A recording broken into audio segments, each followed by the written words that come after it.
ei äänestänyt vasemmistoa. Eli Ykä. Niin, eli Ykähän oli. Ykäpappa. Ykäpappa. Kyllä. Oi sanoa, että Ykäpappa, niin katso mäkihyppyä ja kiroi.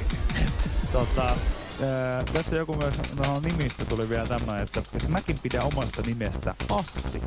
On harvinainen ja sitten kun on miljonääri ja omistaa Lamborghini, mun rekkari on ääs-ykkä. Se on hyvä. Mutta mä voin sanoa, että mäkin tykkään nimestä Assi.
Kiva, joo. Se on kyllä kiva nimi. Semmoinen jotenkin myöskin tuntuu, että jokaisessa kaverissa